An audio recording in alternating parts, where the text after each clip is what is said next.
This type of a game is just truly remarkable, and it's rare you see as many goals in a Champions League match, especially this new format of Champions League where we're trying to understand what is it? What does it really mean? Every single goal matters, every single game matters, and I thought there's no way that Barcelona are getting victory in this game, and in many ways it comes down to what Hansi Flick has done on the sidelines. And somehow, some way, Barcelona, look at these stats! Somehow, some way, they've scored 5 goals from 11 on target, 21 attempts overall, and got themselves for 3 points in victory. In rain like that, you have to do the Jurgen Klinsmann sliding celebration from Raphinha, but that almost is a game where we can ignore the stats. Who cares what happened? I mean, we were talking before we came on air that we predicted a cracker, didn't we? We thought this one would be a good one because Barcelona, they've been so interesting to watch this season, and Benfica have been really good recently.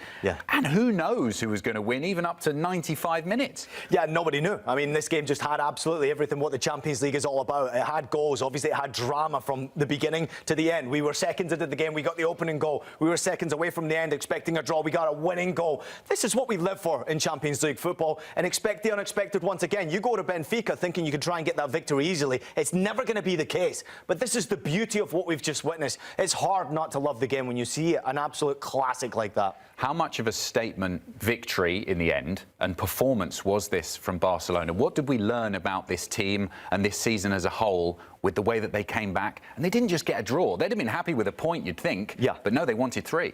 Let me tell you, I was getting ready to come onto our show Scoreline and talk about and certainly criticise their goalkeeper and the defending mistakes that they made, Barcelona, and the fact that they've got youngsters in amongst their ranks and sometimes mistakes will happen, but it's the experienced Szczęsny who sort of let them down in this game. So for me, coming on to the show now, you've got to talk about this heart, this desire, this attitude to get back into a game where at one point they were 2 goals down, and then another point in the game they were again 2 goals down and still managed to find 3 goals in the closing stages of a game, in a Champions League game, to create an absolute classic in this competition.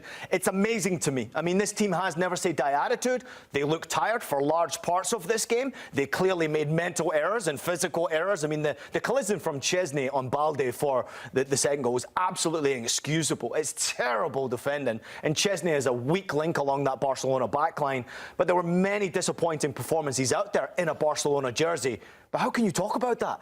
You're talking about a team that just never said we're giving up in this game. Even at 4-4, Adam, you would expect the team to say, shut up shop, let's take the draw and let's get out of here. Somehow we've got back into this game.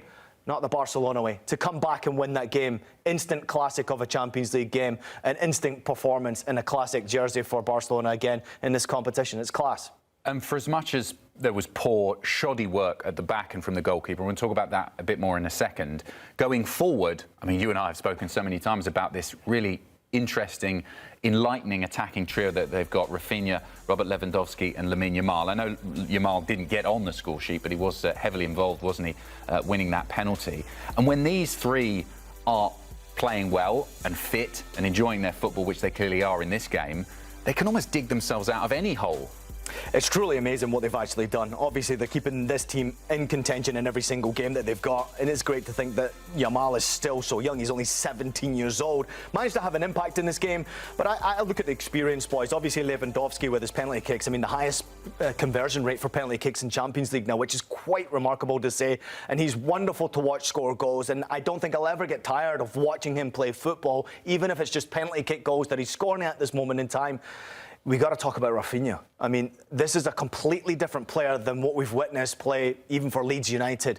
To watch him put out these types of performances, when he picked up the ball in the closing stages, the 90+6 minute of this game, and ran at that defender, you almost knew he was going to get a shot away and score a goal. You just had that feeling. The guy's recently been wearing the captain's armband. He's been leading by example, and maybe we should be speaking a little bit more about his true quality than the fact that maybe he's a little bit of an inconsistent player. This guy is class, and he showed it again tonight.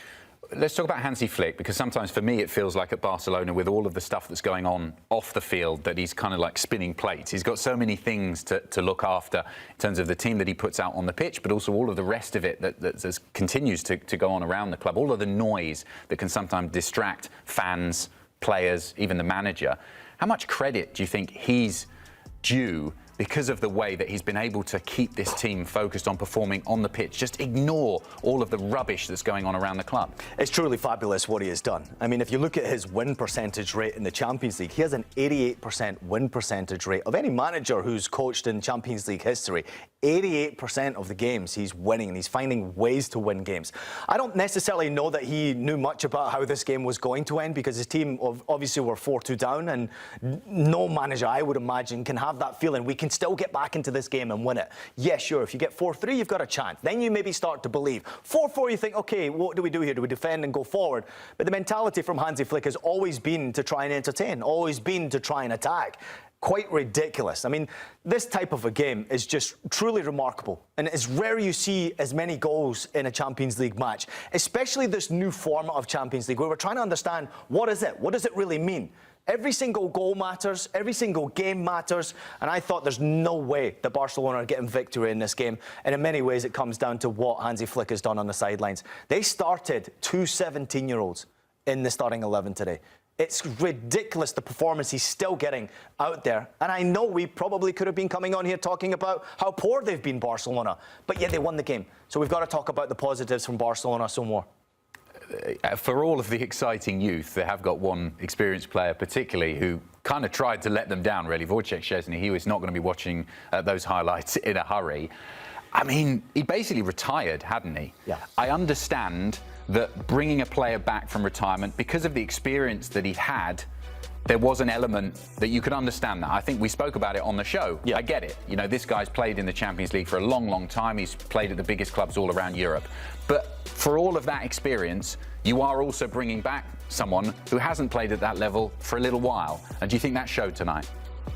I mean, he might as well go back to being retired after a performance like that, Adam. I mean, it's inexcusable what he put out there. And you laugh. It's comedy. I mean, it's awful. If I am a defender and he's behind me, there's no confidence in him whatsoever.